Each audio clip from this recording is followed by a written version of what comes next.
Cigarette کا دھواں اندھا کر سکتا ہے۔ تحقیق سے معلوم ہوا ہے کہ بالواسطہ سگریٹ نوشی سے اندھے پن کا خطرہ بڑھ جاتا ہے۔ بالواسطہ سگریٹ نوشی کا مطلب یہ ہے کہ اگر آپ کسی ایسے ماحول میں رہ رہے ہیں کہ جہاں کوئی فرد سگریٹ اسموکنگ کرتا ہے اور اس کا دھواں انوائرمنٹ میں پھیل جاتا ہے اور وہ ہوا جس میں دھواں موجود ہے وہ آپ انہیل کر رہے ہیں، وہ سانس کے ذریعے آپ کے جسم میں جا رہا ہے، آپ کے پھیپھڑوں میں جا رہا ہے، تو اس کے خطرناک اثرات سے آپ بچ نہیں سکتے۔ اس کو بالواسطہ سگریٹ اسموکنگ کہا جاتا ہے۔ اس میں وہ افراد خاص طور پر خطرے کا زیادہ شکار ہوتے ہیں جو چھوٹے گھروں میں رہتے ہیں اور ان میں کوئی فرد سگریٹ اسموکنگ کر رہا ہو تو بچے اور خواتین اس سے متاثر ہو سکتی ہیں۔ برٹش جرنل آف آپتھلمولوجی کے مطابق کیمبرج یونیورسٹی کی ایک ٹیم نے بڑھتی ہوئی عمر کے ساتھ پٹھوں کی کمزوری پر سگریٹ کے اثرات کا جائزہ لیا۔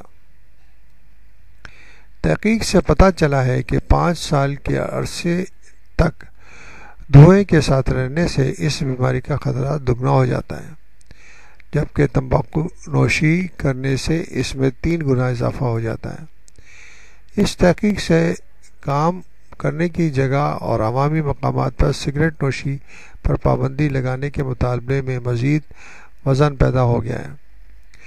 تحقیق کاروں نے پہلے ہی یہ ثابت کر دیا ہے کہ سگریٹ نوشی سے نظر خراب ہونے کے خطرہ بڑھ جاتا ہے، لیکن اس مطالعے سے اس بات کا ثبوت مل گیا ہے کہ بالواسطہ سگریٹ نوشی بھی اتنی ہی نقصان دہ ہے جتنی کہ اسموکنگ۔ بڑھتی ہوئی عمر کے ساتھ پیدا ہونے والے پٹھوں کی کمزوری عموماً 50 سال کی عمر کے بعد ظاہر ہوتی ہے۔ اس سے آنکھ کے مختلف حصے متاثر ہوتے ہیں جو پڑھنے اور گاڑی چلانے کے لیے بہت اہم ہے، تاہم ضروری نہیں کہ اس سے اندھا پن ہی ہو جائے۔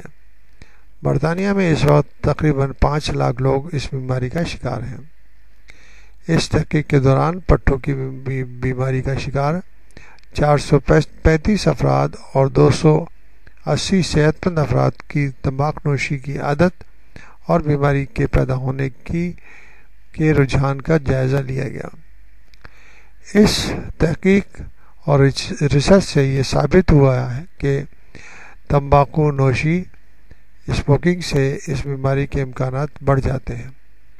40 سال تک روزانہ ایک یا ایک سے زیادہ سگریٹ پینے والوں میں اس بیماری کے امکانات 3 گنا بڑھ جاتے ہیں، جبکہ کسی سگریٹ پینے والے کے ساتھ 5 سال سے زائد عرصے کے لیے رہنا بیماری کے امکانات کو دگنا کر دیتا ہے۔ تاہم تحقیق سے یہ بات بھی سامنے آئی ہے کہ جن لوگوں کو تمباکو نوشی چھوڑنے ہوئے 20 سال یا اس سے زائد کا عرصہ گزر گیا ہے، ان میں بیماری کا خطرہ تمباکو نوشی نہ کرنے والوں کے برابر رہ جاتا ہے۔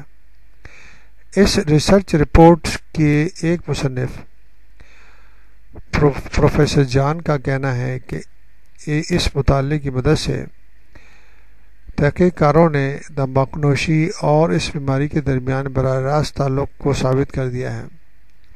انہوں نے کہا ہے اس بیماری کا موجب بننے والے بہت سے ماحولیاتی مسائل میں سے تمباکو نوشی سب سے زیادہ اثر انداز ہونے والی چیز ہے۔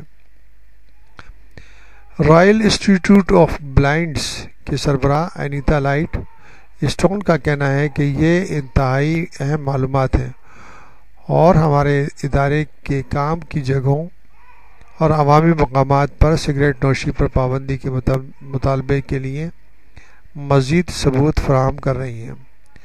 برطانیہ کی حکومت نے کام کرنے کی تمام جگہوں پر تمباکو نوشی پر پابندی کی تجویز پیش کی، تاہم شراب خانے اور پرائیویٹ ممبرز کلب اس سے مستثنیٰ ہوں گے۔